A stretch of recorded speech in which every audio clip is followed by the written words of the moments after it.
நீ ஆர்ட்ஸ் தானடா படிச்ச, எப்படி ஐடில வேலை பார்க்குற? எந்த டிகிரினாலும் பரவாயில்லண்ணா. சென்னையில் இருக்க எஸ்எல்ஏ ஐடி ட்ரைனிங் இன்ஸ்டியூட் தான் நான் ட்ரைனிங் எடுத்தேன். மாதம் 30,000 சம்பாதிக்கிறேன். சூப்பர்டா. For IT training and placement contact 8870767784.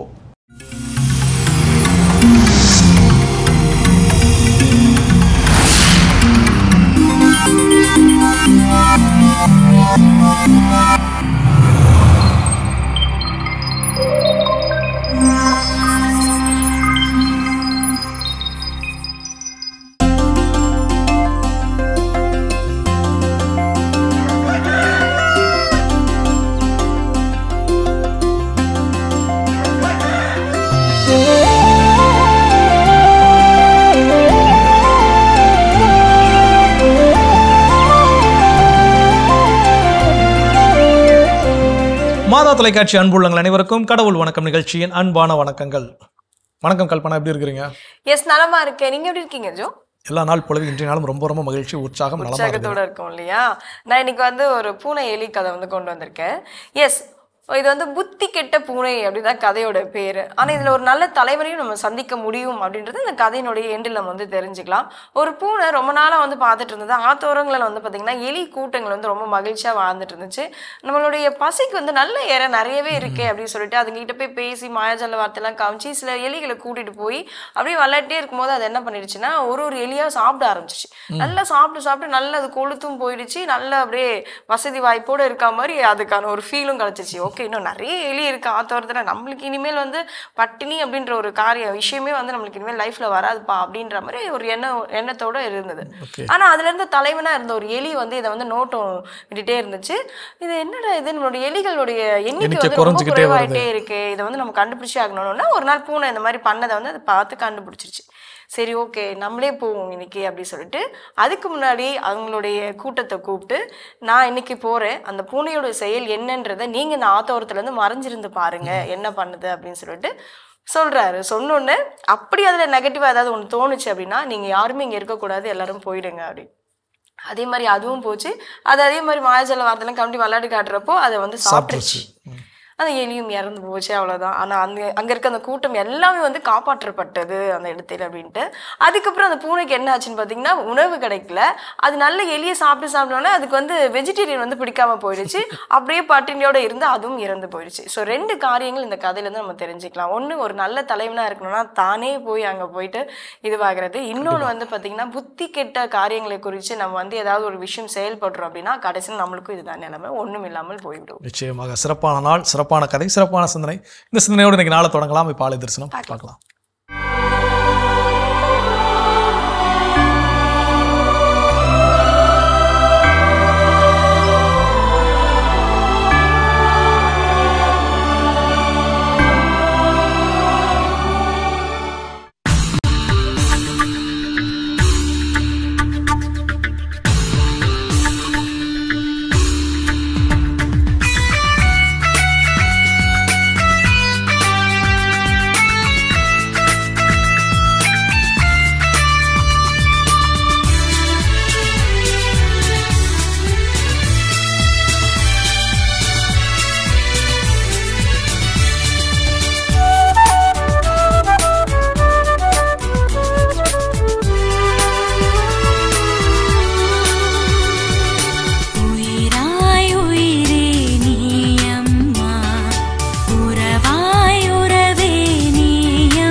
தரிசனம் இனிய காலைவேல் நாம் பார்த்து விட்டோம். எஸ் ஜோ, இன்றைய நாள் நம்ம வந்து ஆரம்பிச்சிட்டோம். இன்றைய நாள் நம்ம இங்கேருந்து என்ன வந்து கடத்தி கொண்டு போக போகிறோம்? ஸோ இன்னைக்கான சிந்தனை என்ன அப்படின்னா, தலைவர்கள் எல்லாருக்குமே தலைமை பண்புகள் அப்படிங்கிறது இருக்குது. யார் அதை அதிகமாக நன்கு வளர்த்து அதை மெருகேற்றிக் கொள்கிறார்களோ அவர்கள் சிறந்த தலைவர்களாக என்ன பண்றாங்க, உருவாக்குகிறார்கள்.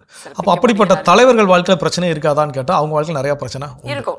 ஸோ எவ்வளோ பெரிய பொறுப்புகள் இருக்கிறவங்களை போய் கேட்டாலும் அது வந்து ஒரு பெரிய முள் கிரீடம் அப்படின்லாம் என்ன பண்ணுவாங்க சொல்லுவாங்க. நம்ம வெளியிருந்து பார்க்குறப்ப பெரிய அவங்க தலைமை பொறுப்பில் இருக்கிறாங்கப்பா அப்படின்னு நினச்சிக்கிட்டாலும் அந்த அவங்களுக்கு வைக்கப்பட்டிருக்கக்கூடிய கிரீடம் என்பது ஒரு முள் கிரீடம். அவர்கள் அமர்ந்திருக்கக்கூடிய இருக்கை என்பது ஒரு முட்களால் ஆன ஒரு இருக்கை, முள் படுக்கை அப்படின்னு வேற என்ன பண்ணுவாங்க சொல்லுவாங்க.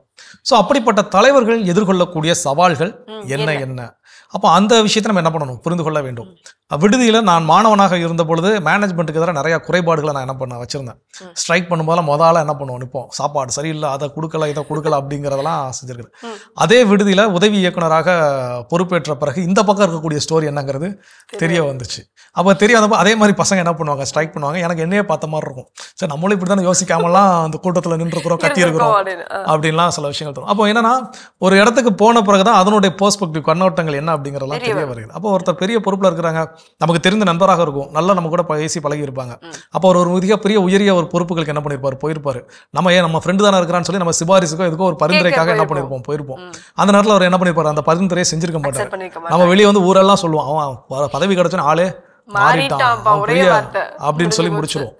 அங்க என்ன நடக்குது, ஏன் அந்த பரிந்துரை அவனால் செய்ய முடியல, என்ன அதை நம்ம யோசிக்கிறதே இல்லை. அப்போ அவங்க லைஃப்லயும் சில சவால்கள் இருக்குது. அது என்ன அப்படிங்கிறத இன்னைக்கு நம்ம தெரிஞ்சுக்க போறோம். அதுல முதல் விஷயம் பேலன்சிங், அதிகாரத்தையும் அன்பையும் எப்படி பேலன்ஸ் பண்றது.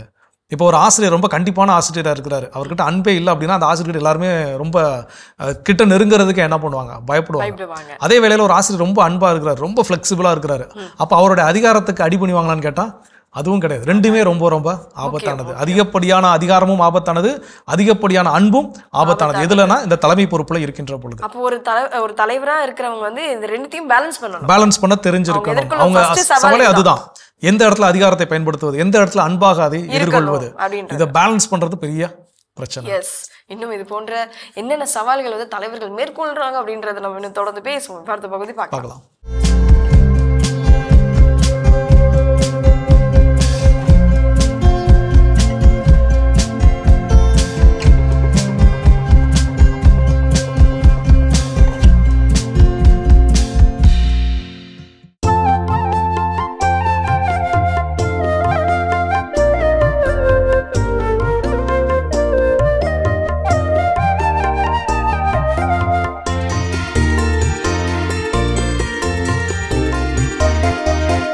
வாழ்வோரின் நாட்டினிலே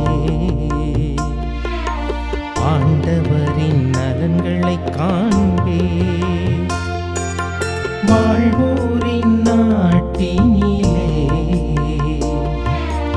ஆண்டவரின் நலன்களை காண்பே.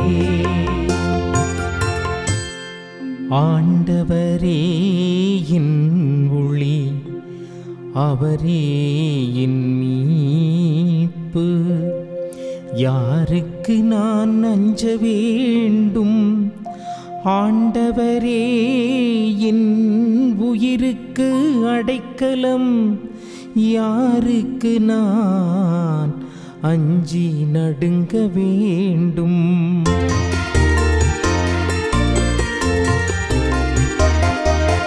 வாழ்வோரின் நாட்டினிலே ஆண்டவரின் நலன்களை காண்பே.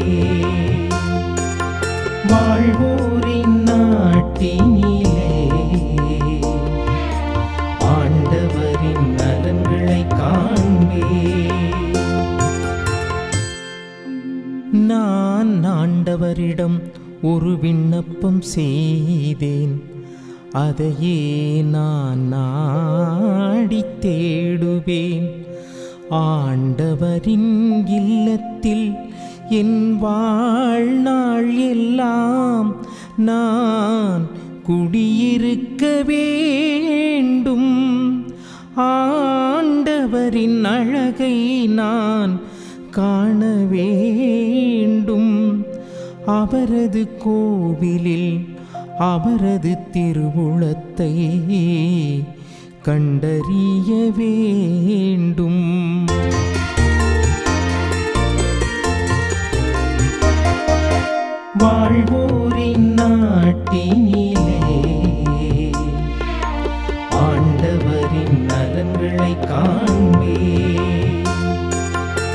வாழ்வோரின் நாட்டினிலே ஆண்டவரின் நலன்களை காண்பே. வாழ்வோரின் நாட்டினிலே ஆண்டவரின் நலன்களை காண்பேன் என்று நான் இன்னும் நம்புகிறேன். நெஞ்சே ஆண்டவருக்காக காத்திரு, மன உறுதி கொள், உன் உள்ளம் வலிமை பெறட்டும். ஆண்டவருக்காக காத்திரு.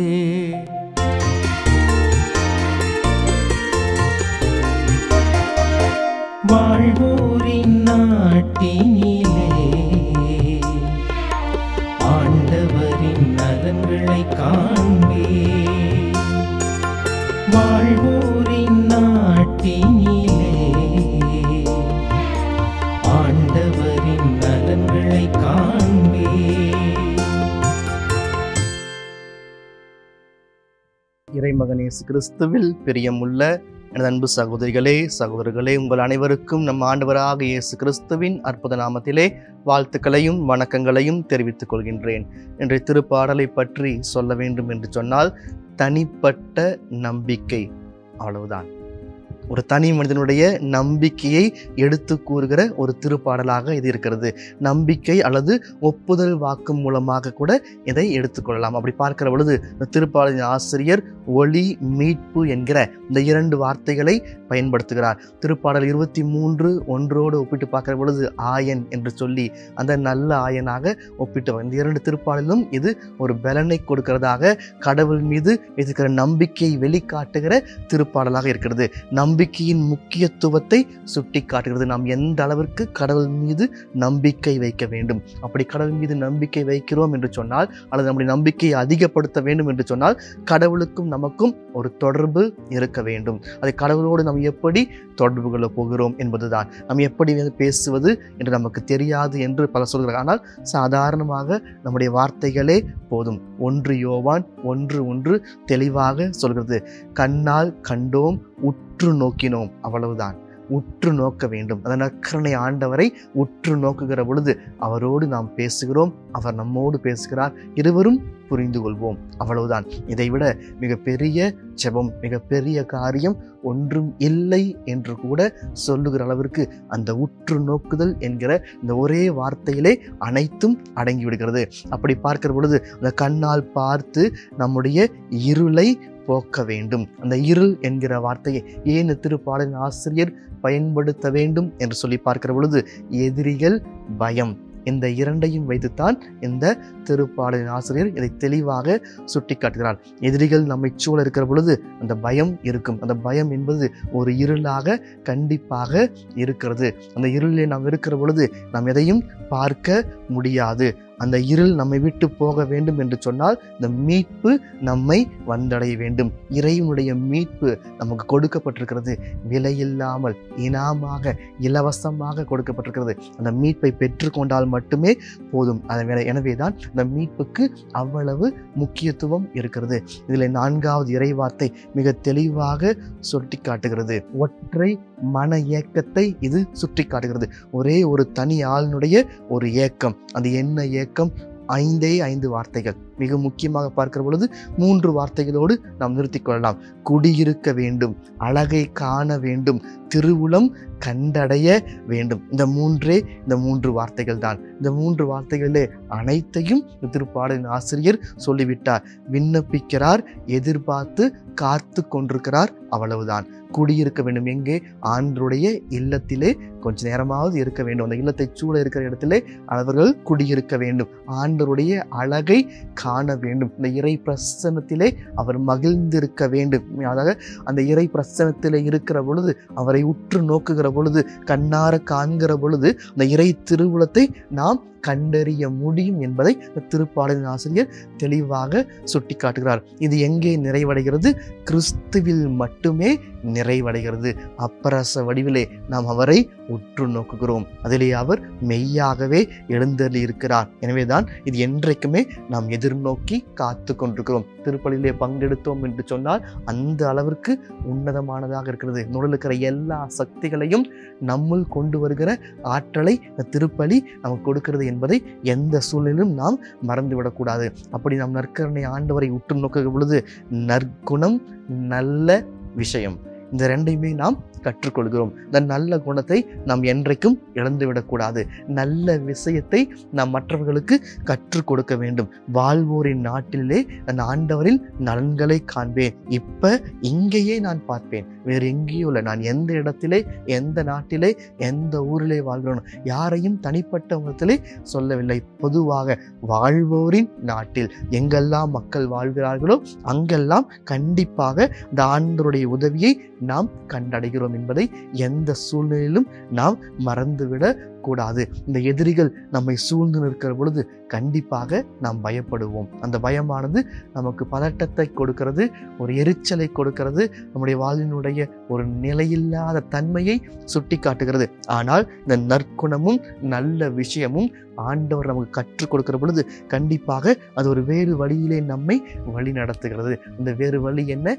இறை திருவுளமாக இருக்கிறது. எனவே அந்த திருப்பாடல் நம்பிக்கையின் முக்கியத்துவத்தை சுட்டி காட்டுகிறது. தாவீது அரசருக்கு இந்த பாடலை சொல்லுவார்கள். என்ன சொன்னால், தாவீது அரசர் அவர் வாழ்ந்த பொழுது அவரை சூழ இருந்த எல்லா எதிரிகள் மத்தியிலும் அவர் மகிழ்ச்சியோடு, சந்தோஷத்தோடு, இறை வல்லமையினாலே அந்த மக்களை வழி நடத்தினார். எனவேதான் அந்த தாவீது அரசருக்கு இந்த பாடலை சொல்வார்கள். அப்படி பார்க்கிற பொழுது எல்லா துன்பங்கள், கஷ்டங்கள், வேதனைகள், போர்கள் அனைத்தின் மத்தியிலும் தாவீது அரசர் ஆண்டவரினாலே மகிழ்ச்சியோடு இருந்தார். நீங்களும் நானும் அப்படித்தான் இருக்க வேண்டும். நம்ம என்ன செய்கிறோம்? நம்மை சூழ இருக்கிற எல்லா துன்பங்கள், துயரங்கள், கஷ்டங்கள், வேதனைகள் அனைத்தையும் பார்த்துவிட்டு ஆண்டவரை பார்க்க மாட்டோம். ஆண்டவர் நமக்கு மகிழ்ச்சியை கொடுத்துக்கிறார் என்பதை நாம் மறந்து விட்டோம். அதுதான் நிதர்சனமான உண்மையாக இருக்கிறது. ஆண்டவர் உதவுவார் என்ற ஒரே ஒரு நம்பிக்கை, அவ்வளவுதான். அந்த நம்பிக்கை நம்மளை முன்னே நகர்த்துகிறது. நான் சந்தோஷமாக இருக்கிறேன், மகிழ்ச்சியாக இருக்கிறேன், நாம் முன்னேறி செல்வோம் என்று சென்றாலே போதும், எல்லா கஷ்டத்தையும் நாம் தாண்டி வந்து விடுவோம். வாழ்வோரின் நாட்டில் இப்ப இங்கேயே ஆண்டவருடைய நன்மைகளை நாம் உணர்ந்து கொள்வோம் என்பதுதான் நிதர்சனமான உண்மையாக இருக்கிறது. எனவே ஒளி, மீட்பு, இந்த இரண்டுமே, இந்த ஒளியிலே இருள் கண்டிப்பாக இல்லை என்று தான் சொல்ல வேண்டும். இருள் இருக்கிற இடத்துல ஒளி இருக்காது என்று சொல்லுவார்கள். ஆனால் அந்த ஒளிக்குள்ளாக நாம் இருளாக மாறிவிடக் கூடாது. வெளிச்சத்தை காண்பிக்க முயற்சி செய்வோம். ஆமேன். ஜெபம். எங்களை எந்நாளும் அன்பாய் காத்து நேசித்து வழிநடத்தும் எங்கள் அன்பின் பரலோக பிதாவே, நாங்கள் கொண்டிருக்கிற தனிப்பட்ட நம்பிக்கையை மக்களுக்கு எடுத்து சொல்லுகிற ஆற்றலையும் என் பிள்ளைகளுக்கும் பிள்ளைகளின் பிள்ளைகளுக்கும் கற்றுக் கொடுக்கிற வல்லமையும் பொழிந்து ஆசீர்வதித்து வழிநடத்துவீராக. இந்த மன்றாட்டுக்களை எல்லாம் எங்கள் ஆண்டவராக இயேசு கிறிஸ்துவின் அற்புத நாமத்திலே வேண்டி விரும்பி கேட்கிறோம். எங்கள் ஜெபம் கேளும் நல்ல பிதாவே. ஆமேன். அருமையான தினம் ஒரு திருப்பாடல் பகுதி பார்த்துட்டோம். இன்னைக்கான திருப்பாடலும் கேட்டாச்சு. அதோட நாம இன்னைக்கு பேசிட்டு இருக்கிறோம் கடவுள் வணக்கம் நிகழ்ச்சியில் தலைவர்கள் எதிர்கொள்ளக்கூடிய சவால்கள் என்னென்னு சொல்லி அடுத்ததான் என்ன சொல்றாங்க. எஸ், அடுத்ததான் பார்த்தீங்கன்னா ஒரு தலைவனா இருந்து அந்த நம்பிக்கையை சம்பாதிக்கிறது பெரிய சவால் தான். ஸோ அப்படிப்பட்ட நம்பிக்கைக்குரியவனா நான் ஒரு நல்ல தலைவனா இருக்கேனா அப்படின்றது மக்கள் மத்தியில ஒரு பக்கம் பார்க்க வேண்டியதா இருக்கும். இன்னொரு பக்கம் இப்போ ஏதோ பணி செய்யும் இடங்கள் இருக்காங்க அப்படின்னா அந்த பணியாளர்கள் மத்தியிலும் அவங்களோட நம்பிக்கைக்குரிய ஒரு தலைவனா நான் இருக்கேனா அப்படின்றத ஒரு சவாலை எதிர்கொள்ளும். நிச்சயமாக இது ஒரு அரசியல் இன்டர்வியூ ஒரு நிகழ்ச்சி பார்க்க வாய்ப்பு கிடைச்சது. அப்போ அதில் வந்து ஒரு நிகழ்வு சொன்னாங்க. நடிகர் நாகேஷும் அவர் இன்னொரு தயாரிப்பாளர் ஒருத்தரும் ஏதோ காரில் போயிட்டு இருக்கும்போது அப்போ ரயில்வே கிராசிங்கில் நிற்கிறப்போ அங்கே பிச்சை எடுத்துகிட்டு இருந்தவங்க பார்த்துட்டு ரொம்ப பரிதாபப்பட்டு இறங்கி போய் என்ன பண்ணியிருக்காரு, 50 ரூபா தாள், அப்போ உள்ள ரேட்டில் 50 ரூபா ரொம்ப ஜாஸ்தி, 50 ரூபா என்ன பண்ணியிருக்காரு கொடுத்துருக்காரு. அந்த அம்மா வாங்கி வச்சுக்கிட்டு எம்ஜிஆர் வாழ்க அப்படின்னு சொல்லிச்சான். இவரு கேட்டு, அம்மா உனக்கு காசு போட்டானா என் பேர் வந்து நாகேஷ்மா அப்படின்னு சொல்லியிருக்கிறாரு. இருந்தாலும் பரவாயில்ல, எம்ஜிஆர்லாம் இருக்க போய் தானே நீங்களாம் இப்படி காசு உங்கள் கையில் புரளுது அப்படின்னு சொல்லி எம்ஜிஆர். அப்போ அந்த அளவுக்கு ஒரு தலைவன் மீது நம்பிக்கை.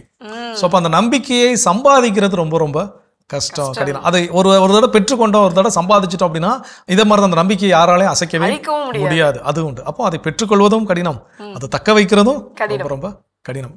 தலைவர்கள் எதிர்கொள்ளக்கூடிய சவால்கள் இன்னும் என்னென்ன இருக்கின்றது நம்ம தொடர்ந்து பேசலாம். இப்ப அடுத்த பகுதி பார்க்கலாம்.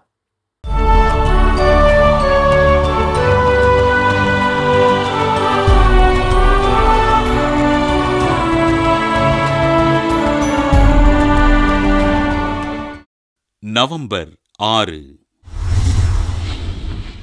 புனித லியோனார்ட். பிரான்ஸ் நாட்டில் செல்வ செழிப்பு மிகுந்த குடும்பத்தில் பிறந்தார் லியோனார்ட்.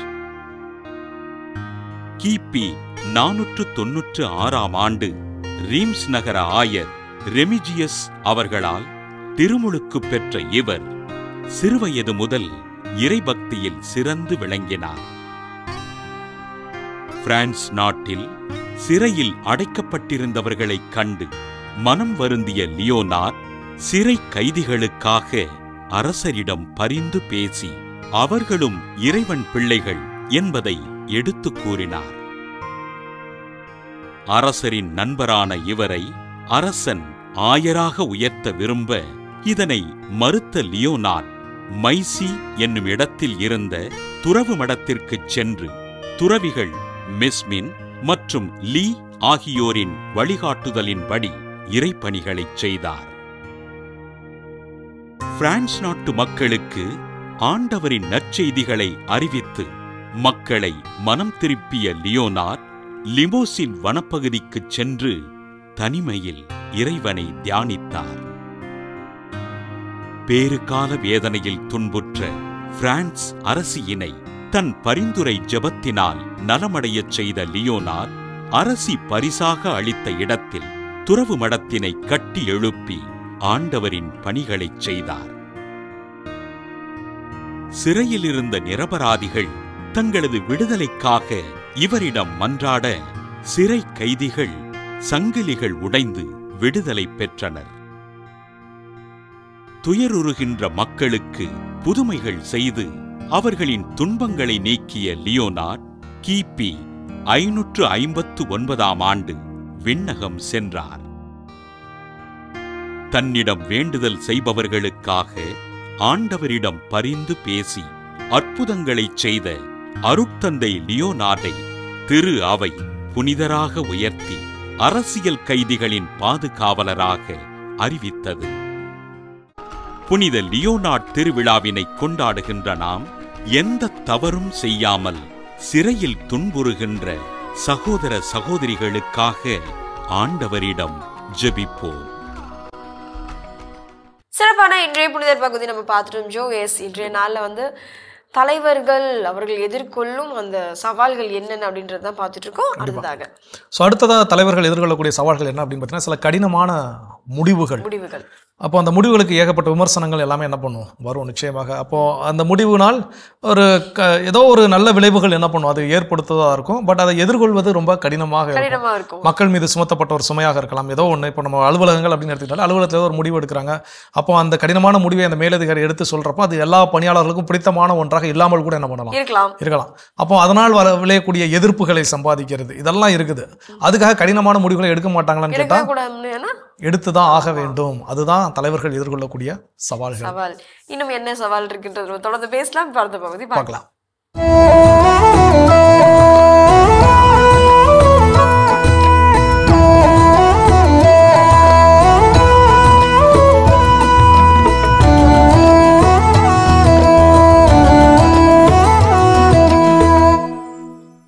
முகமது இப்னு அப்துல்லா என்னும் முகமது நபிகள் அவரது வாழ்வில் நடந்த நம்பப்படும் நிகழ்வு இது. ஏழை ஒருவருக்கு உதவி செய்ய நன்கொடை கேட்டு புறப்பட்டு போனார். அவர் ஒருவரது வீட்டின் முன் போய் நின்றார். கதவை தட்டினார். கதவை திறந்த வீட்டுக்காரர் சொன்னார், இதோ வருகிறேன், இங்கேயே நில்லுங்கள். சொல்லிவிட்டு போய்விட்டார். போனவர் தான் ரொம்ப நேரமாக திரும்பி வரவே இல்லை. இது தெரியாமல் அவர் காத்து கிடந்தார் நமது நபிகள் நாயகம். பார்த்த பக்கத்து வீட்டுக்காரர் பரிதாபப்பட்டு வந்து சொன்னார், அவர் மகா கஞ்சனாச்சே, அவருக்காகவா இன்னும் காத்திருக்கிறீர்கள்? புழக்கடை வழியாக அவர் எப்போதோ போய்விட்டாரே. நபிகள் நாயகம் சொன்னார், பரவாயில்லை, அவர் வரும்போது வரட்டும், காத்திருக்கிறேன். இங்கேயே நில்லுங்கள் என்று சொல்லி இருக்கிறாரே, அவர் பேச்சை எப்படி நான் மீறுவது? வரும்போது வரட்டும். பொறுமையோடு காத்திருந்தார். வந்தவர் சொன்னார், ஒருவேளை அவர் வந்து நன்கொடை எதுவும் தரவில்லை என்றால், உடனே சொன்னார் நபிகள், பொறுமை என்றால் என்ன என்று எனக்கு போதித்த அவருக்கு நன்றி சொல்வேன். அதோடு வாக்கு தவறாமை என்றால் என்ன என்று இனிமேலாவது அவர் கற்றுக்கொள்வார் அல்லவா? சின்ன சின்ன பாடங்களோடு பெரிய பெரிய மாமனித இமயங்கள், மாமனித தெய்வங்கள். இவ்வுலக வாழ்வில் கொடுப்பவர் அவ்வுலக வாழ்வுக்கு கொடுத்து வைக்கிறார். ஏனெனில் கொடுப்பது ஒரு கொடுப்பினை. வார்த்தைகளில் உண்மை இல்லை என்றால் எண்ணங்களில் தூய்மை இருக்காது. வாய்மையற்றவரின் சொற்களை நம்புவதை விட விஷப்பாம்பின் பற்களை நம்பலாம். செருப்பை கலற்றி அடிக்கணும் போல் தோணும் நபரை சிரித்து கொண்டே கடப்பதற்கு பெயர்தான் பக்குவம். உங்களை வெறுத்தவர்கள் வெட்கப்படும்படி அன்பு காட்டுங்கள். அந்த முட்டாள்கள் உணரட்டும், இவரையா வெறுத்தோம் என்று. யோசித்து பேசுங்கள். வார்த்தைகளுக்கும் உயிர் உண்டு. வாழ்வது உயிர்கள் மட்டுமல்ல, வார்த்தைகளும் தான். நீயே மதிக்காத உன் வார்த்தை ஊரையே சுற்றி வந்து உன்னையே மிதிக்கும். ஒரு நல்ல மனிதரை எந்த சூழலிலும் மோசமாக நடத்தி விடாதீர்கள். ஏனெனில் அழகிய கண்ணாடி உடைந்துதான் கூர்மையான ஆயுதம் உருவாகிறது. தூக்கு மேடையில் கைதியின் ஆசை விசாரிக்கப்பட்டது. அவன் கடைசியாய் கதறினானாம், எப்படியாவது உண்மையான குற்றவாளியை கண்டுபிடித்து விடுங்கள். அருமையான கதைகள் 1000 பகுதி பார்த்துட்டோம். இன்னைக்கான கதையும் சிந்தனையும் கேட்டாச்சு. அதோட நாம இன்னைக்கு பேசிட்டு இருக்கிறோம் தலைவர்கள் எதிர்கொள்ளக்கூடிய சவால்கள் என்னென்னு சொல்லி. அடுத்ததா என்ன சொல்றாங்க? இது கண்டிப்பா நடக்கக்கூடிய ஒன்று தான். எல்லா தலைவர்களும் சந்திக்க நேரிடும் ஒன்று அப்படின்னு கூட சொல்லலாம். அதாவது அவங்க கீழே இருக்கிறவங்க, இப்போ எப்படி ஒரு தலைவனுக்கு வந்து லெஃப்ட் ரைட்னு 2 ஹேண்ட் இருக்கும், அந்த மாதிரி அவங்களுக்குன்னு சம்பந்தப்பட்ட இரு கைகள் மாதிரி, இரு துருவம் மாதிரி இரு தரப்பட்ட பணியாளர்கள் இருப்பாங்க இல்லையா, மக்கள்கள் இருப்பாங்க. ஸோ அவங்களுக்குள்ள ஏற்படும் அந்த முரண்களை வந்து அவர் எப்படி சந்திக்கிறாரு, அது வந்து அதுக்கு எப்படி தீர்க்கிறாரு அப்படின்றது கூட ஒரு பெரிய சவால் தான். அவங்க ஒரு கிளாஸ் ரூம் எடுத்துக்கோங்க, ஒரு டூர் போகணும்னு சொல்றாங்க. போகணும்னு ஒரு கோஷ்டி இருக்கும், வேணான்னு சொல்லக்கூடிய ஒரு கோஷ்டி இருக்கும். போகணும்னு சொல்ற கோஷ்டிக்குள்ளே இந்த இடத்துக்கு தான் போகணும்னு ஒரு கோஷ்டி இருக்கும், இல்ல வேற இடத்தான் அப்படின்னு சொல்லி. அப்ப இதெல்லாம் வந்து ஒரு ஆசிரியர் கையாளக்கூடிய சவால்கள். ஏன்னா அவங்கள டூர் கூட்டு போகணும், அதை பத்திரமா எல்லாரும் போயிட்டு வரணும், எல்லாரும் அனுசரிச்சு கொண்டு போயிட்டு வரணும். அப்போ இந்த முரண்கள் எழுகின்ற பொழுது அதை கையாளக்கூடிய சிக்கல்கள், சவால்கள், தலைவர்கள் எதிர்கொள்ளக்கூடிய சவால் தான். இன்னும் இது போன்ற என்னென்ன சவால்கள் இருக்கின்றது நம்ம தொடர்ந்து பேசுவோம். அடுத்த பகுதி பார்க்கலாம்.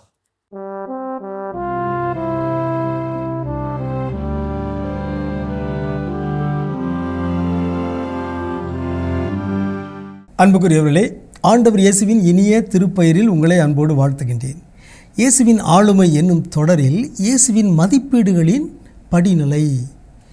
இயேசு ஒரு மதிப்பீட்டை விட இன்னொரு மதிப்பீடு விழுமியம், உயர்ந்தது, மேலானது என்று கற்பித்தார், வாழ்ந்து காட்டினார். மிகச்சிறந்த எடுத்துக்காட்டு உணவு பற்றிய இயேசுவின் பார்வை. இயேசு உணவை 4 விதங்களில் புரிந்து கொண்டார். உடலுக்கு தேவையான உணவு, இறை வார்த்தை என்னும் உணவு, இறை வார்த்தை என்னும் உணவு உடலுக்கு தேவையான உணவை விட மேலானது. 3ஆவதாக நற்கருணை என்னும் உணவு, இயேசுவின் திருவுடல் என்னும் உணவு, அது உடலுக்கு தேவையான உணவை விட மேலானது. இதை நாம் யோவான் நற்செய்தி 6ஆம் அதிகாரத்தில் நாம் வாசிக்கின்றோம். யோவான் 6:27 முதல் நாள் உடலுக்கு தேவையான உணவை வயிறார உண்ட மக்கள் திரும்பி வருகிறார்கள். இயேசு அவர்களிடம் சொல்கிறார், அழிந்து போகும் உணவுக்காக உழைக்க வேண்டாம், அழியாத வாழ்வு தரும் உணவை நான் உங்களுக்கு தருவேன் என்று சொல்லிவிட்டு இயேசு சொல்கிறார். யோவான் 6:51 விண்ணகத்திலிருந்து இறங்கி வந்த வாழ்வு தரும் உணவு நானே, இந்த உணவை எவராவது உண்டால் அவர் என்றுமே வாழ்வார். ஆகவே அந்த உணவை விட, உடலுக்கு வயிற்றுக்கு தேவையான உணவை விட இந்த உணவு, நற்கருணை என்னும் உணவு, எனது உடல் மேலானது, உயர்ந்தது, அதை நான் உங்களுக்கு தருகிறேன், நீங்கள் அந்த உணவை ஆர்வத்தோடு தேடுங்கள் என்று இயேசு கற்பிக்கின்றார். ஆகவே அன்புக்குரியவர்களே, நம்முடைய வாழ்வில் நாம் வயிற்றுக்கு தேவையான, உடலுக்கு தேவையான உணவை விட இறை வார்த்தை என்னும் உணவுக்கும் நற்கருணை என்னும் உணவுக்கும் அதிக அழுத்தம், அதிக முக்கியத்துவம், அதிக மதிப்பு கொடுக்க வேண்டும். நம்முடைய துறாவியில் யூக்கரிஸ்டிக் ஃபாஸ்டிங், நற்கருணை நோன்பு, நற்கருணை உபவாசம் என்று ஒன்று இருக்கிறது. நமக்கு தெரியும், நற்கருணையை பெறுவதற்கு குறைந்தது 1 மணி நேரத்துக்கு முன்பாக நாம் வேறு எந்த உணவையும் உண்ணக்கூடாது. காரணம், இந்த உணவு, நற்கருணை என்னும் உணவு வயிற்றுக்கு தேவையான உணவை விட மேலானது. இதை நாம் ஒரு நம்பிக்கை அறிக்கையாக வெளிப்படுத்துவதன் அடையாளம்தான் இந்த நற்கருணை நோன்பு. நற்கருணை பெறுவதற்கு முன்பாக குறைந்தது 1 மணி நேரத்துக்கு முன்பாக நாம் வேறு எந்த உணவையும் உண்ணுவதில்லை. காரணம், இந்த உணவை விட அந்த உணவு மேலானது.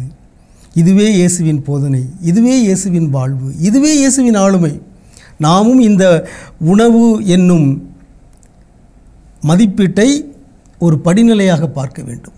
வயிற்றுக்கு உணவு தேவை, ஆனால் அதைவிட மேலானது இறை வார்த்தை என்னும் உணவு. வயிற்றுக்கு தேவையான உணவை விட மேலானது நற்கருணை என்னும் உணவு. எனவே இறை வார்த்தை நற்கருணை. திருப்பலிக்கு செல்வதற்கு முன்பாக நாம் உணவு உண்டு விட்டு செல்ல வேண்டிய தேவையில்லை. பெரியவர்கள் வயதில் குறைந்தோருக்கு இதை அறிவுறுத்த வேண்டும். இந்த உணவை விட அந்த உணவு மேலானது. திருப்பலி நாம் இறை வார்த்தை நற்கருணை என்னும் 2 உணவுகளை பெறுகிறோம். எனவே அந்த உணவை பெறுவதற்கு முன்பாக நாம் இந்த உணவை உண்ண தேவையில்லை. காரணம், அந்த உணவு இந்த உணவை விட மேலானது என்கிற ஞானத்தை நாம் நம்முடைய வாழ்வில் அனுபவித்து பிறருக்கும் அறிவிக்க வேண்டும். உங்களுக்கு அமைதி உரித்தாக. சிறப்பான பகுதி இயேசுவின் ஆளுமைகள் நம்ம பார்த்துட்டோம். எஸ், நல்ல ஒரு தலைவராக இருக்கிறவர், ஒரு தலைமைத்துவத்தில் இருக்கிறவர். இப்படி நம்ம ஈஸியாக நம்ம வந்து இந்த போன்ற வார்த்தைகளெல்லாம் அவர் வந்து சொல்லலாம், அப்படியே வந்து வர்ணிக்கலாம். ஆனால் அவர் எதிர்கொள்கிற சவால் எவ்வளோ இருக்கு இல்லையா? அதுதான் நம்ம பார்த்துட்டு இருக்கோம். அடுத்ததான் என்ன? அடுத்ததான் அவர்கள் எதிர்கொள்ளக்கூடிய சவால்கள். அவர்களும் உத்வேகத்தோடு இருக்க வேண்டும், அவர்களோடு இணைந்திருப்பவர்களையும் உத்வேகத்தோடு வைத்திருக்க வேண்டும். ஸோ அது ரொம்ப ரொம்ப கடினமான ஒன்று. எல்லா நேரத்திலும் ஒரு மனிதனால் உத்வேகமாக உற்சாகமாக இருக்க முடியுமா அப்படின்னு கேட்டால், இன்ப துன்பங்கள் வர்ற மாதிரி அப்போ அந்த ஏற்ற இறக்கங்களும் வாழ்க்கையில வரத்தான் செய்யும். அப்போ அந்த நேரத்திலும் கூட தான் உற்சாகமாக இருப்பதோடு மட்டுமல்லாமல் தன்னுடன் இருப்பவர்களையும் உற்சாகமாக வச்சிருக்க வேண்டிய மிகப்பெரிய ஒரு பொறுப்பு, கடமை, சவால் தலைவர்களுக்கு உண்மையாவே சவால் தான். அப்படிப்பட்ட சவால் அவங்க எதிர்கொள்றாங்க அப்படின்னா அப்ப அவருதான் ஒரு நல்ல தலைவர் அப்படின்றத நம்ம சந்தேகம் இல்லாம சொல்லிக்கலாம். இன்னும் தொடர்ந்து பேசுவோம் ஜோ. இப்போ ஒரு சின்ன பிரேக் போயிட்டு வரலாம்.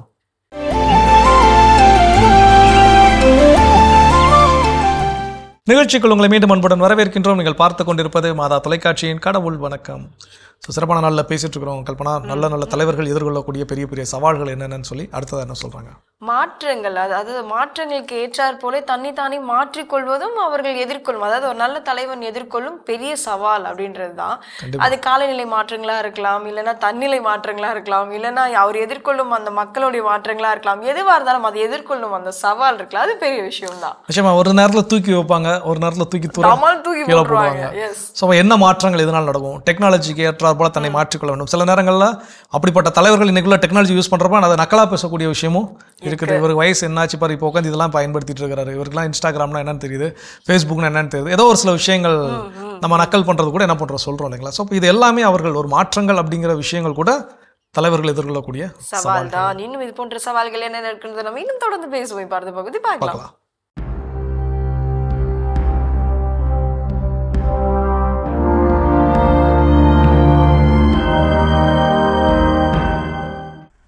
மாதா தொலைக்காட்சி நண்பர்களே, உங்கள் அனைவருக்கும் வாழ்த்துக்கள்.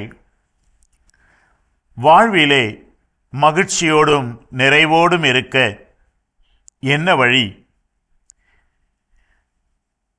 இந்த மகிழ்ச்சியை நம்முடைய உள்ளத்திலிருந்து எடுத்து விடுவது, அதிலே முக்கியத்துவம் வாய்ந்த மகிழ்ச்சிக்கான ஒரு எதிரி என்ன என்று சிந்திக்கின்ற போது அறிஞர் வால்காட் அவர்கள் இப்படி ஒரு அழகான சொற்றொடரை நமக்கு விட்டு சென்றிருக்கிறார். அவர் சொல்கிறார், Blessed are those that do not expect, for they shall not be disappointed. எதிர்பார்ப்புகள் இல்லாதோர் பேறு பெற்றோர், அவர்கள் ஏமாந்து போக மாட்டார்கள். நண்பர்களே, நம்முடைய வாழ்விலும் இந்த அனுபவம் உங்களுக்கு கட்டாயமாக இருக்கும் என்று நினைக்கிறேன். எனக்கு இது வேண்டும், இந்த நேரத்திலே இது நடைபெற வேண்டும், இந்த நேரத்திலே இதை நான் என்று பல எதிர்பார்ப்புகளை நாம் கொண்டிருக்கும் போது அவற்றில் ஒன்றோ அல்லது ஒன்றுக்கு மேற்பட்ட ஒரு சில நிகழாமல் போகும்போது மிகவும் வேதனைப்படுகிறோம். அவர் வருவார் என்று நினைத்தேன், வரவில்லை. அவர் என்னை கவனிப்பார் என்று நினைத்தேன், கவனிக்கவில்லை. இப்படி 1000 எதிர்பார்ப்புகள், அது இல்லாமல் போகும்போது ஏமாற்றமும் வேதனையும். இதோ வால்காட் அழகாக சொல்லுகிறார், எதிர்பார்ப்புகள் இல்லாதோர் பேறு பெற்றோர், அவர்கள் ஏமாந்து போக மாட்டார்கள். நீங்கள் கேட்கலாம், ஒரு மனிதன் எதிர்பார்ப்பு இல்லாமல் வாழ முடியுமா? முடியும் அன்புக்குரியவர்களே. அது எப்படி? நான் என் வாழ்க்கையிலே எதை எதை செய்ய வேண்டுமோ அதை தொடர்ந்து செய்து கொண்டே இருப்பேன். அதுக்கு பலன் என்ன கிடைக்கப் போகிறதோ வருவது வரட்டும். என் கடமைகளை நான் செய்து கொண்டே இருப்பேன். அதனுடைய பலனாக எதெல்லாம் வருகிறதோ அதையெல்லாம் நான் ஏற்றுக்கொள்வேன். அப்படியே இருந்துவிட்டால் வாழ்க்கையிலே முன்னேற முடியுமா என்று அடுத்த கேள்வி கேட்பீர்கள். முடியும் அன்பர்களே. ஏனென்றால் நான் ஒரு வேலையை செய்யும்போது அதற்கு பலன் இப்படித்தான் இருக்கும் என்று நினைப்போம். ஆனால் அப்படி இல்லாமல் வேறு ஒரு பலன் அங்கு வந்து நிற்கும். அப்போ உடனே ஏமாந்து போய்விடுவோம், வேதனை அடைவோம், முன்னேற முடியாது.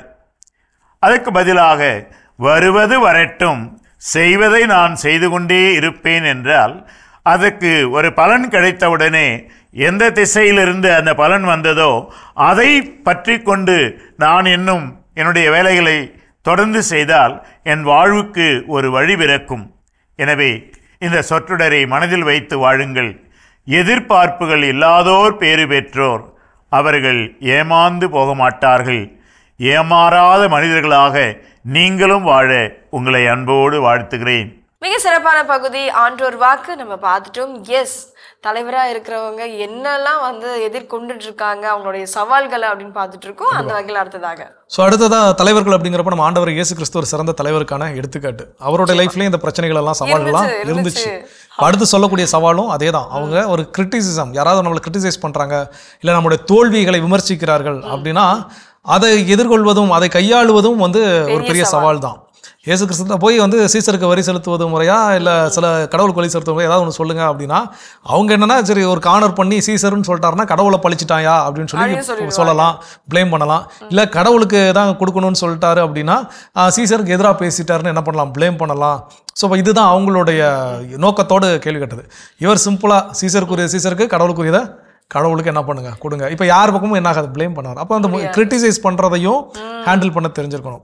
கேப்டன் கூல் அப்படின்னு சொல்லக்கூடிய மகேந்திர சிங் தோனி ஒரு மேட்ச்சில் தோத்ததுக்கப்புறம் ஒரு ப்ரெஸ் மீட் அது எப்பவும் போல நடக்குது. அப்போ இந்த தோல்விக்கான காரணம் என்ன அப்படிங்கிறப்போ அவர் ஒரு சில காரணங்கள் சொல்கிறாரு. என்னுடைய காரணம் இருக்குது, அணியில் ஒரு சிலருடைய கரெக்டான பர்ஃபார்மன்ஸ் இல்லை, சில விஷயங்கள் கை நழுவி போச்சு. அப்போ அதுலேருந்து ரிப்போர்ட் ஒருத்தர் கேட்குறாரு, அப்போ உங்கள் ரிட்டையர்மெண்ட் நெருங்கிருச்சா அப்படின்னு சொல்லி கிண்டலாக கிரிட்டிசைஸ் பண்ணுற மாதிரி ஒரு கேள்வி.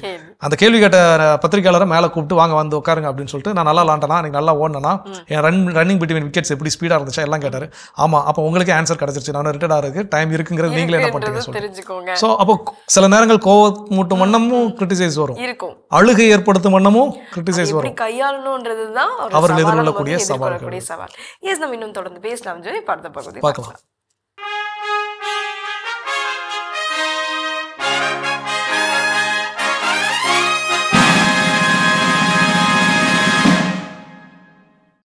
இந்தியராகிய நாம் என்ற இந்த தொடரின் வழியாக மீண்டும் உங்களை சந்திப்பதில் மகிழ்ச்சி அடைகின்றேன்.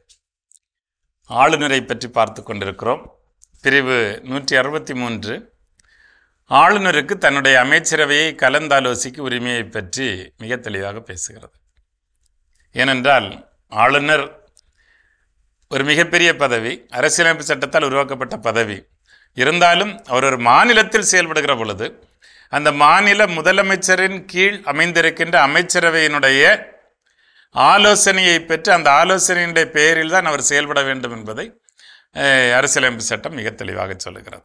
என்றால் அவர் எங்கேருந்து வந்திருப்பார், அவருக்கு இந்த மாநிலத்தினுடைய தன்மைகள் எல்லாம் தெரிய வாய்ப்பில்லை, ஈவன் மாநிலத்தினுடைய மொழி கூட பல நேரம் தெரிய வாய்ப்பில்லை. இருந்தாலும் அவர் அரசியலமைப்பு சட்டத்தினுடைய கருவி, அவருடைய பெயரால் தான் இந்த மாநிலத்தில் ஆட்சி நடைபெறுகிறது. எனவே அந்த அடிப்படையில் அவர் இந்த மாநிலத்தை முதன்மை ஆளாக இருக்கிற காரணத்தினால் அவருக்கு அமைச்சரவையினுடைய ஆலோசனையை பெற்று செயல்படுவதற்கான எல்லா வழிமுறைகளையும் அரசியலமைப்பு சட்டம் கொடுத்திருக்கிறது. அதனை கேள்வி கேட்பதற்கு எந்த நீதிமன்றங்களுக்கும் எந்த அதிகாரமும் இல்லை. இது தவறு செய்வதற்கான அதிகாரமும் அவர்களுக்கு வழங்கப்படவில்லை. மாறாக நன்மை செய்வதற்காக அவர்கள் அமைச்சரவையினுடைய ஆலோசனையை பெற்று செயல்பட வேண்டும் என்று சொல்லப்பட்டிருக்கின்றது. இந்த விதத்தில் ஆளுநருடைய பெயரால் 4 ஆணைகள் வெளிவர வாய்ப்பு இருக்கிறது. ஒன்று, அவர் தன்னுடைய நிர்வாக அதிகாரத்தின் கீழ் அவர் ஆணை வெளியிடுவதற்கு அவருக்கு அதிகாரம் இருக்கிறது, அரசியலமைப்பு சட்டமே கொடுத்திருக்கிறது. இரண்டாவதாக, அவருக்கு அமைச்சரவையினுடைய ஆலோசனையை பெற்று மாநிலத்தின் நலனுக்கான ஆணைகளை பிறப்பிப்பதற்கு அவருக்கு அதிகாரம் இருக்கிறது. மூன்றாவதாக, எப்படி குடியரசுத் தலைவர் மரண தண்டனை போன்றவற்றை மன்னிப்பதற்கு, ரத்து செய்வதற்கு, தண்டனையை குறைப்பதற்கெல்லாம் அதிகாரம் பெற்றிருக்கிறாரோ, அதே போல ஒரு மாநிலத்தை பொறுத்த மட்டில் மாநிலத்தில் குற்றங்களை மன்னிக்கிற அதிகாரத்தையும் அரசியலமைப்பு சட்டம் ஆளுநருக்கு கொடுத்திருக்கிறது. அது தொடர்பாக அவர் பிறப்பிக்கும் ஆணை வெளிவரலாம். நான்காவதாக, அவர் தன்னுடைய அதிகாரத்திற்குட்பட்டு தான் ஒரு ஆளுநர் என்கிற முறையில் வெளியிடுகிற ஆணைகள், இவை அனைத்தும் ஒரு ஆளுநருக்கு கொடுக்கப்பட்டிருக்கின்ற உரிமைகளாக இருக்கிறது. எனவே அந்த மாநிலத்தின் நலன் கருதி முதலமைச்சர் தலைமையிலான அமைச்சரவையின் ஆலோசனையை பெற்று அவர் பல்வேறு ஆணைகளை வெளியிடுவதற்கான வாய்ப்பை அரசியலமைப்பு சட்டமே அவருக்கு உரியதாக வழங்கியிருக்கிறது என்பதை நாம் புரிந்து கொள்ள வேண்டும். இதை சரியாக அவர்கள் பயன்படுத்துகிற பொழுது கண்டிப்பாக மாநிலத்தில் ஆட்சி சட்டத்தின் ஆட்சியாக, நாம் ஏற்கனவே அடிக்கடி சொல்வது போல ரூல் ஆஃப் லா, அதுதான் மிக மிக முக்கியமானது. அந்த சட்டத்தின் ஆட்சி ஒரு மாநிலத்தில் நடைபெறுவதற்கு ஏதுவாக இருக்கிறது. இதுதான் ஆளுநரை ஒரு மிகுந்த ஒரு வலிமை வாய்ந்த ஒரு மனிதராக மாற்றுகிறது. ஆனால் அதே நேரத்தில் அமைச்சரவையினுடைய ஒத்துழைப்பு இல்லை என்றால் கண்டிப்பாக ஆளுநராலும் ஒன்றும் செய்ய முடியாது. ஆளுநர் ஒருவேளை இந்த ஆட்சியை கலைப்பதற்கான பரிந்துரையைத்தான் செய்ய முடியுமே தவிர ஆளுநரால் தனியாக ஒன்றும் செய்துவிடவே முடியாது. ஏனென்றால் அவருடைய செயல்பாடுகளுக்கு அடித்தளமாக இருப்பது இந்த மாநிலத்தினுடைய மக்களால் வாக்களிக்கப்பட்டு தெரிந்தெடுக்கப்பட்ட மக்கள் பிரதிநிதிகள் கூடுகின்ற சட்டமன்றம் உருவாக்குகின்ற அமைச்சரவையினுடைய ஆலோசனை தான் அவருக்கு தேவை என்பதைத்தான் அரசியலமைப்பு சட்டம் மிக தெளிவாக சொல்லியிருக்கிறது. எனவே இந்த அமைச்சரவையை மீறி, அதான் உச்சநீதிமன்ற ஒரு தீர்ப்பிலே கூட சொன்னது, பல கோடி மக்களால் தெரிந்தெடுக்கப்படுகின்ற ஒரு முதலமைச்சருடைய அதிகாரத்தை குறைப்பதற்கு ஒரு ஆளுநருக்கு எந்த அதிகாரமும் கிடையாது என்றுதான் சொல்லியிருக்கிறது.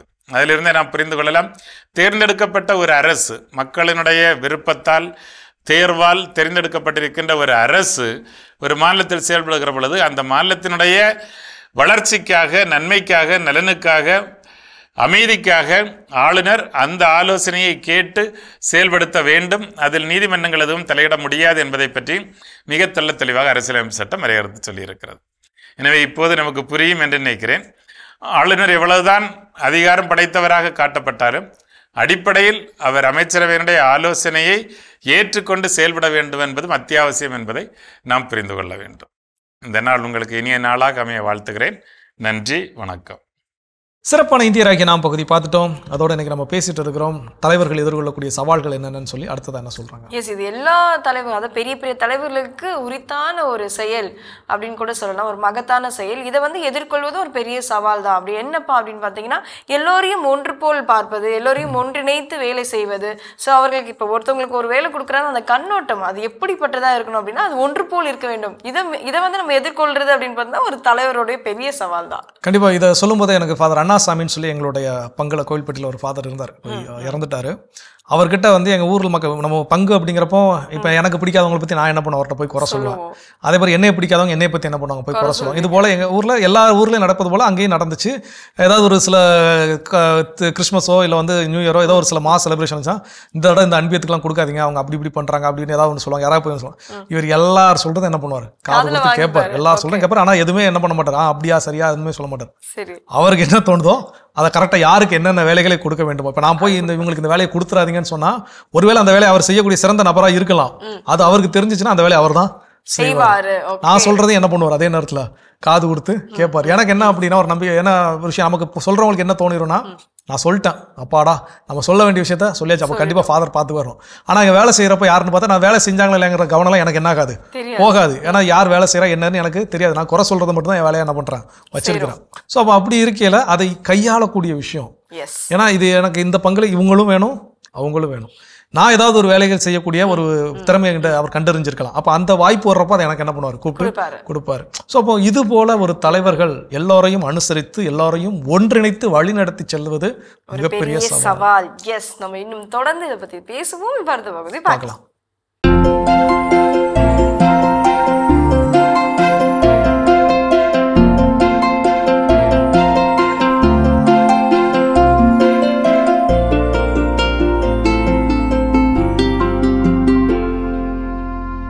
அனைவருக்கும் வணக்கம். இன்றைய பதிவில் நம்ம பார்க்க போகிற முக்கியமான விஷயம் என்னென்னா கத்தரி சாகுபடி. தமிழ்நாட்டில் 20க்கும் மேற்பட்ட கத்தரி வகைகள் இருக்குது. அது நாட்டு வகையோ அல்லது ஒட்டு வகையோ அல்லது மேம்படுத்தப்பட்ட ரகங்களோ ஹைப்ரிடோ இருக்குங்க. இப்போ நம்ம இதை வளர்க்கும்போது மழைக்காலத்தில் என்ன தப்பு நடக்கும் அப்படின்னா, அந்த பயிரை பொறுத்தவரை தண்ணீர் இருக்கக்கூடாத பயிர், ரொம்ப கம்மியாக தண்ணி கொடுக்க வேண்டிய பயிர். அதுக்கு கொண்டு போய் மழை ஈரம் அப்படி இருக்கிறப்ப என்ன நடக்கும் அப்படின்னா 2 தப்பு நடக்கும். ஒன்று நம்ம பாத்தி போட்டு நட்டுருப்போம்ல, அந்த பாத்தி கரைஞ்சிரும் மழையில் ஒன்று. 2வது மண்ணும் செடியும் தொடுற இடத்துல அழுகல் வந்துடும் 2. 3வது இந்த மழை ஈரத்தில் இருக்கக்கூடிய கொஞ்சம் நைட்ரஜனை பயன்படுத்தி இலையெல்லாம் பெருசாக வந்துடும். இலை பெருசாகிடும், பூ வர்றதுக்கான காய் வர்றதுக்கான குணம் இருக்காது. இது நடக்கும். இதனால் என்ன ஆகும்னா பூச்சி தொல்லை அதிகமாகும். ஏன்னா கடிக்கிற மாதிரி அமைப்பில் இருக்கும், இலை நீர் கோர்த்து பூச்சிகள் கடிக்கிற மாதிரி இருக்கும், நோய் வர்ற மாதிரி இருக்கும்.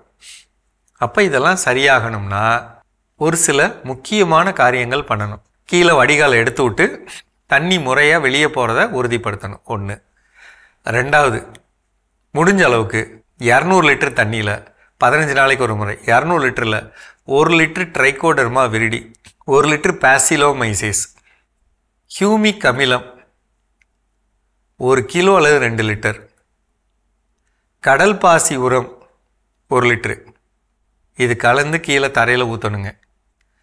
வாய்ப்பு கிடைக்கிறப்ப ஏக்கருக்கு 50லேருந்து 100 கிலோ வேப்ப முன்னாக்கு வைக்கலாம், 100 கிலோ சாம்பல் வைக்கலாம். ரொம்ப முக்கியம், ஏன்னா சாம்பல் சத்து கீழே போயிடும். அதனால் ரீசார்ஜ் பண்ண மாதிரி வைக்கலாம். தேவையில்லாத இலைகளை கிள்ளி எடுக்கலாம், அடி இலைகளை. தெளிப்பில் 100 லிட்டர் தண்ணியில் சூடோமோனாஸ் பவுடர் 2 கிலோ, கடல் பாசி உரம் 1/2 லிட்ரு, ஹியூமிக் அமிலம் 1/2 லிட்ரு, சோலுபாருங்கிற போரான் பவுடர் 200 கிராம், பஞ்சகாவியா அல்லது மீனமிலம் அல்லது ஈயம் கரைசல் ஏதாவது ஒன்று 2 லிட்ரு இப்படி தெளிக்கணும். 12 நாளைக்கு ஒரு முறை. ரொம்ப முக்கியமாக பெவேரியா பேசியானா அல்லது பேசிலஸ் துரிஞ்சியன்சிஸ் 2ல் ஏதாவது ஒன்று கலந்துட்டு ஒரு 6 மணி நேரம் வச்சுருந்து, அல்லது இன்னைக்கு நைட்டு கலந்து வச்சு நாளைக்கு அப்படி தெளிக்கணும். பொதுவாக மாலை வேளையில் தானே வரும், அதிகாலையில் தெளிச்சுக்கணும். அப்படி செய்கிறப்ப கத்தரியில் பூக்கள் கரெக்டாக இருக்கும், பூக்கள் திடமாக வரும், காய் முறையாக வரும், வடிவம் கரெக்டாக இருக்கும். வடிவம் கரெக்டாக இருக்கிறதுக்கு தான் நம்ம சோலுபாருங்கிற போரான் பவுடர் கொடுக்குறோம். பூச்சி கடிக்கக்கூடாதுங்கிறதுக்கு தான் சுண்ணாம்பு பவுடரில் இருக்கக்கூடிய சூடோமோனாஸை கொடுக்குறோம். 2 நம்மளுடைய ஹியூமிக் பவுடரை கலக்கிறப்ப அதில் இருக்கக்கூடிய சிலிக்கா நமக்கு ஒரு தடுப்பாக இருக்கும், மற்றபடி மிச்சதெல்லாம் சத்து. அப்படி செய்கிறப்ப கத்தரி விவசாயத்தில் முறையான லாபம் எடுக்கலாம். முன்கூட்டியே இந்த பொருள்களை வாங்கி வச்சுக்கணும். ஒவ்வொரு மாதமும் பிப்ரவரி மாதம் வரையிலும் ஒவ்வொரு மாதமும் நம்ம இந்த காரியத்தை செய்கிறப்ப மழையிலிருந்தும் பனியிலிருந்தும் நம்ம பயிர்களை பாதுகாக்க முடியும். அப்படிங்கிறப்ப நமக்கு ஒரு பக்கம் நல்ல விலை கிடைக்கும், காய் நல்ல எடை கிடைக்கும். அந்த எடை கிடைக்கிறதுக்கு தான் அப்சா 80 அப்படிங்கிறத 60 மில்லி கலந்து கொடுக்க சொல்கிறேன். அதை செய்யுங்க, மிகச்சிறந்த பொருள், செஞ்சு பாருங்கள். சரிங்களா? மீண்டும் சந்திப்போம். சிறப்பான பகுதி உழவும் உயர்வும் பகுதி நம்ம பார்த்துட்டோம் ஜோ. எஸ், இன்றைய நாளை நம்ம பேசிட்டு இருக்கோம். ஒரு பெரிய தலைவன் அந்த போஸ்ட்ல இருக்கிறப்போ அவங்க எதிர்கொள்ளும் அந்த சவால்கள் ஏகப்பட்டது இருக்குப்பா அப்படின்னு சொல்லிட்டு அந்த வழியில் நம்ம கொஞ்சம் தான் எடுத்து பார்த்துட்டு இருக்கோம். அடுத்ததான் என்ன? ஸோ அடுத்ததான் என்னன்னா, ஒரு ப்ரெஷர் அழுத்தமான சூழலிலும் நேர்மையாக இருப்பது மிகப்பெரிய சவால். இன்னைக்கு நம்ம நிறைய விமர்சனங்கள், நாமளே இன்னைக்கு நம்ம சமகாலத்தில் வாழக்கூடிய தலைவர்கள் மேல பல விமர்சனங்கள் வைக்கலாம். எனக்கு பிடித்தமான ஒரு தலைவர், அவர் செஞ்ச விஷயம் மோசமா இருந்தாலும் நான் என்ன பண்ணுவேன், அதுக்கு நான் அப்படின்னு சொல்லுவேன். எனக்கு பிடிக்காத ஒரு தலைவர் நல்லதே செஞ்சாலும் அதுல ஏதாவது ஒரு குறையத்தான் என்ன பண்றோம். இது மனிதனுடைய இயல்பாக இருக்குது. அப்போ இப்படிப்பட்ட சூழலில் அப்போ நேர்மையான இருப்பது ரொம்ப ரொம்ப கடினமான ஒன்று. சாதாரணமாகவே நேர்மையாக இருக்கிறது இன்னைக்கு இருக்கக்கூடிய சூழல் ரொம்ப கடினமான ஒன்று. அதுவும் சில அழுத்தமான தருணங்கள், இந்த நேரத்தில் இந்த முடிவை கஷ்டப்பட்டு எடுத்து தான் ஆகணும். இதனால் இப்படிப்பட்ட விளைவுகள், பின் விளைவுகள் வரும். நம்மளை தப்பா பேசுவாங்க, ஆனால் பின்னாடி தான் அதை லேட்டா புரிஞ்சுக்குவாங்க. ஸோ இப்படிப்பட்ட சூழல்லாம் இருக்கின்ற பொழுதும் அதை நான் ஏற்றுக்கொண்டு நேர்மையோடு செயல்படுறாங்க இல்லையா தலைவர்கள், அது அவர்கள் எதிர்கொள்ளக்கூடிய சவால். உண்மையாவே ஒரு கடினமான காரியம் தான், பெரிய சவால் தான். இன்னும் தொடர்ந்து பேசுவோம். பார்த்த பகுதி பார்க்கலாம்.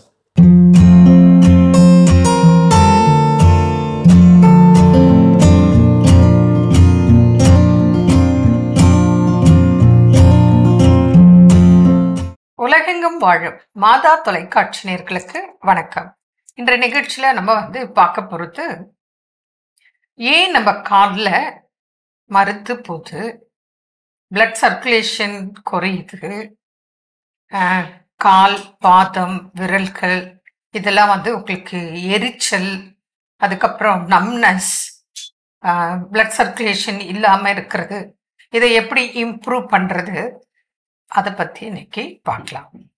இப்போ இப்போ ரத்த ஓட்டம் அப்படின்னு பார்த்தோம்னு சொன்னால், நம்ம உடம்புல ரத்த ஓட்டம் அப்படின்றது நம்ம உடல் ஆரோக்கியத்துக்கு இல்லை உடல் இயக்கத்துக்கு மிகவும் அவசியமான ஒன்று. அந்த ரத்த ஓட்டம் அதுக்கு என்ன பண்ணுது அப்படின்னு பார்த்தீங்கன்னா, நமக்கு ஒரு உறுப்புகளுக்கும் தேவையான ஊட்டச்சத்து, ஆக்சிஜனை கொண்டு போய் கொடுக்குது. அதே போல் அந்த உறுப்புகள்லேருந்து வரக்கூடிய கழிவுகள், கார்பன் டை ஆக்சைடு, மற்ற கழிவுகளை மற்ற உறுப்புகளுக்கு கொண்டு போய் சேர்க்குது, அது வெளியே தள்ளுறதுக்கு. இது இல்லாமல் நம்மளுடைய உடலோடைய டெம்பரேச்சர், உடல் முழுக்க ஒரே மாதிரியான அந்த உஷ்ணத்தன்மையை மெயின்டைன் பண்ணுறதுக்கு இந்த ரத்த ஓட்டம் மிகவும் அவசியம். அதே போல் நோய் எதிர்ப்பு சக்தி, ஒரு இடத்துல இன்ஃபெக்ஷன் ஆயிருக்குன்னா அந்த இடத்துக்கு தேவையான அந்த ஒயிட் பிளட் செல்ஸ், இம்யூனிட்டிக்கு தேவையான இது போய் சேர்க்கறதுக்கும் இது தேவைப்படுது. ஆமாம், நிறைய இயக்கங்கள் இருக்குது. இப்போ காலில் இப்போ இந்த ரத்த ஓட்டம் கம்மியாக இருக்குது அப்படின்ற போது பெரும்பாலுமான பேருக்கு முதல்ல காலில் தான் அதோட அறிகுறிகள் தெரிய ஆரம்பிக்கும். சர்க்குலேஷன் குறைவு. ஆமாம், முதல்ல பார்த்தீங்கன்னா மற்ற உடம்புல இருக்கிற மற்ற ஸ்கின் கலரை விட காலில் கொஞ்சம் டார்க்காக ஆக ஆரம்பிக்கும். முதல்ல அந்த ஸ்கின் சில விரல்களில் கூட நம்ம வரலாம் ஆரம்ப காலத்தில் கலர் சேஞ்சஸ் அண்டு ஓரிரு விரல்களில் ஆமா, அந்த காலிலே ஒரு அரிப்பு மாதிரி வரலாம், இல்லை மரத்து போற மாதிரி இருக்குன்னு சொல்லுவாங்க. அது அவங்களுக்கே கரெக்டா சொல்ல வராது. ஒரு மாதிரி ஏதோ ஒரு மாதிரி பண்ணுதுங்க, கால் ஒரு மாதிரி ப்ராப்பர் சென்சேஷன் இருக்காது. அது மரத்து போற மாதிரி இருக்குது, வலிக்கிற மாதிரி இருக்கு, உறுத்துற மாதிரி இருக்கு, கொஞ்சம் அப்படி காலை அசைச்சா கொஞ்சம் நல்லா இருக்கு அப்படின்னு சொல்லுவாங்க.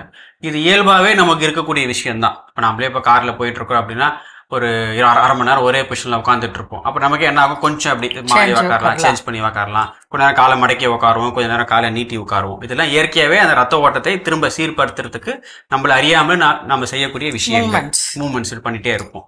ஸோ அப்போ என்ன நம்ம புரிஞ்சுக்கணும் அப்படின்னா, யார் ஒருத்தர் ரொம்ப நேரம் அந்த ஒரே இடத்துல, அந்த செடென்ட்ரி லைஃப் ஸ்டைல் அப்படின்னு சொல்லுவாங்க, ஒரே இடத்துல உட்காந்துக்கிட்டே வேலை செய்யக்கூடியவர்கள், ஆஃபீஸ் ஒர்க்காக இருக்கலாம், இல்லை வீட்லேயே கூட ஒரே இடத்துல உட்காந்துக்கிட்டே நம்ம சமைக்கிறது, காய்கறி கட் பண்ணுறது, ரொம்ப நேரம் உட்காந்துட்டு காலை கீழே தொங்க போட்டு உட்காந்துட்டு இருக்காங்க இல்லையா, அவங்களுக்கு இந்த பிளட் சர்க்குலேஷனோட பிரச்சனைகள் அதிகமாக தென்படும். அது குறிப்பாக காலில் தான் முதல்ல அது காமிக்கும். இதுவே கூட இப்போ சுகர் இருக்கு, பிபி இருக்கு, கொலஸ்ட்ரால், தைராய்டுலாம் இருக்கு அப்படின்னு சொன்னால் இந்த ரத்த ஓட்டத்தோட பாதிப்பு இன்னும் அதிகமாக அவங்களுக்கு அதோட பாதிப்புகளை அவங்க வெளிக்காட்டும், உண்டாக்கும், நிறைய பாதிப்புகள் உண்டு பண்ணும்.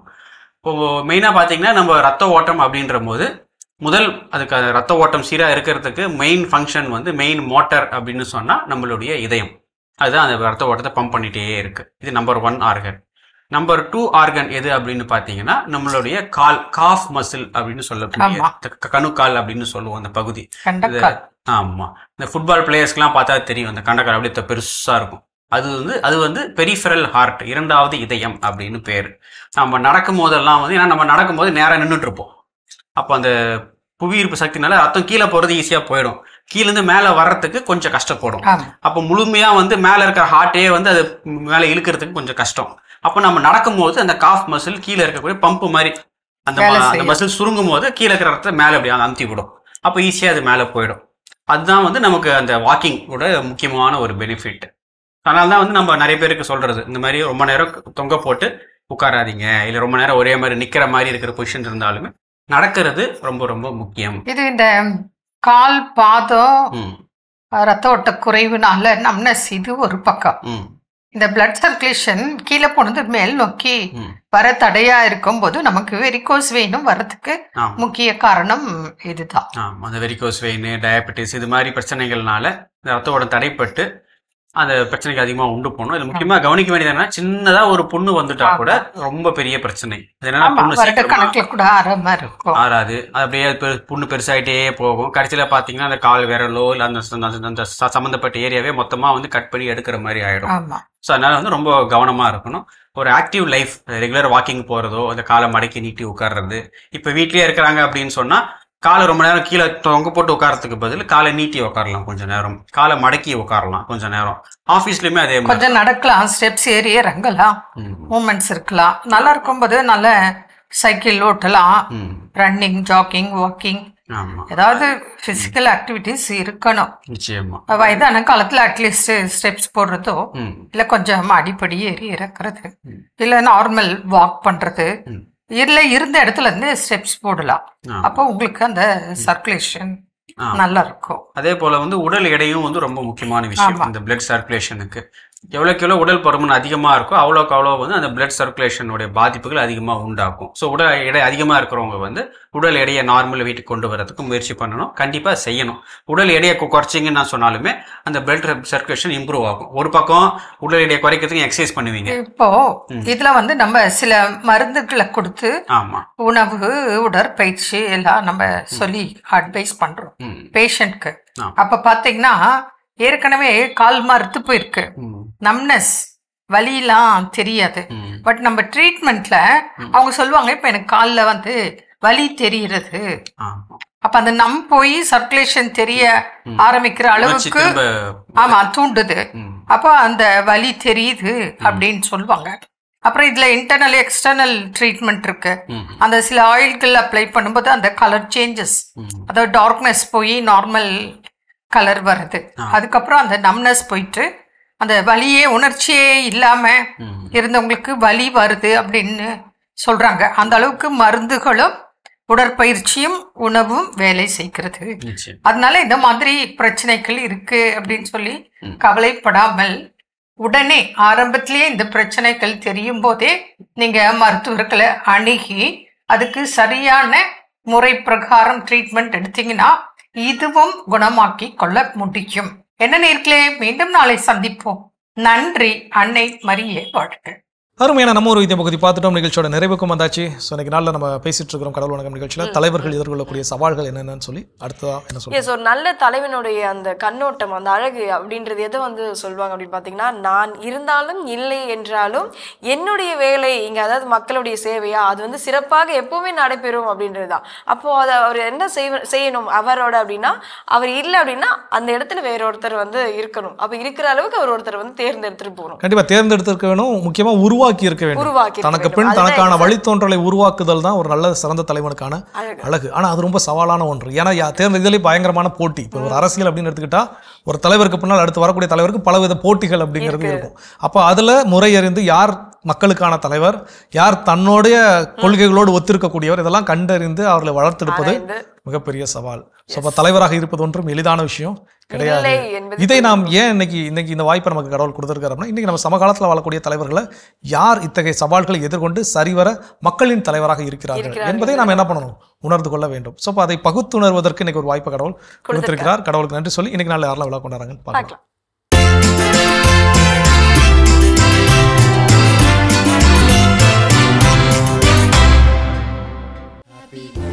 ஜெராட் இன்று தனது பிறந்த நாளினை கொண்டாடுகிறார். இவரை வாழ்த்துபவர்கள் அப்பா பிரதீப், அம்மா சந்தியா, பாட்டிகள் பிரமிளா, ஜெயந்தி, மாமா பால், ஆண்டனி, அத்தைகள் திவ்யா, சரண்யா, குடும்பத்தினர், உறவினர்கள் மற்றும் நண்பர்கள். ஷெர்லின் டெபோரா இன்று தனது பிறந்த நாளினை கொண்டாடுகிறார். இவரை வாழ்த்துபவர்கள் அப்பா கிறிஸ்டோபர், அம்மா மைதிலி, தாத்தாக்கள், பாட்டிகள், காணிக்கை மேரி, ஜெயராஜ், மணி, சாந்தி, குடும்பத்தினர், உறவினர்கள் மற்றும் நண்பர்கள். அடலியா இனியா கிறிஸ்டி இன்று தனது பிறந்த நாளினை கொண்டாடுகிறார். இவரை வாழ்த்துபவர்கள் அப்பா யோபு, அம்மா சிந்தியா, தாத்தா பிரகாசம், அக்கா டெனிஷா, அத்தை யூதித், மாமா பிரதீப், சித்தி மோனிகா, குடும்பத்தினர், உறவினர்கள் மற்றும் நண்பர்கள். ஜோ ஃபியோனா இன்று தனது 1ஆம் ஆண்டு பிறந்த நாளினை கொண்டாடுகிறார். இவரை வாழ்த்துபவர்கள் அப்பா பிரவீன், அம்மா மோனிகா, அக்கா டெனிஷா, தம்பி ஜோவன், பாட்டி சிசிலி, தாத்தா கிறிஸ்டோபர், பிரதீப், யூடித், குடும்பத்தினர், உறவினர்கள் மற்றும் நண்பர்கள். இன்று விழா காணும் உங்கள் அனைவருக்கும் இறைவன் தரக்கூடிய அன்பான பரிசு நீதிமொழிகள் 3:6. நீ எதை செய்தாலும் ஆண்டவரை மனதில் வைத்து செய், அப்பொழுது அவர் உன் பாதைகளை செம்மையாக்குவார். இந்த இறையாசையோடு நீங்கள் வாழ நாங்கள் ஜெபிக்கிறோம். அன்பானவர்களை, தலைமை பண்புகளை வளர்த்துக் கொள்வோம், நல்ல தலைவராக உருவாகுவோம் என்ற இந்த சிந்தனையோடு இன்றைய கடவுள் வணக்கம் நிகழ்ச்சியை நாங்கள் நிறைவு செய்கிறோம். இந்த நாளும் இனிய நாளாக அமையும் மாதா தொலைக்காட்சியின் வாழ்த்துக்களும் ஜெபங்களும். மீண்டும் உங்கள் அனைவரையும் கடவுள் வணக்கம் நிகழ்ச்சியில் சந்திக்கும் வரை உங்களிடமிருந்து விடைபெறுகிறோம். இயேசுவுக்கே புகழ். மரியே வாழ்க. நீ ஆர்ட்ஸ் தானடா படிச்ச, எப்படி ஐடில வேலை பார்க்குற? எந்த டிகிரினாலும் பரவாயில்லண்ணா. சென்னையில் இருக்க எஸ்எல்ஏ ஐடி ட்ரைனிங் இன்ஸ்டியூட் தான் நான் ட்ரைனிங் எடுத்தேன். மாதம் 30,000 சம்பாதிக்கிறேன். சூப்பர்டா. For IT training and placement, contact 8870767784.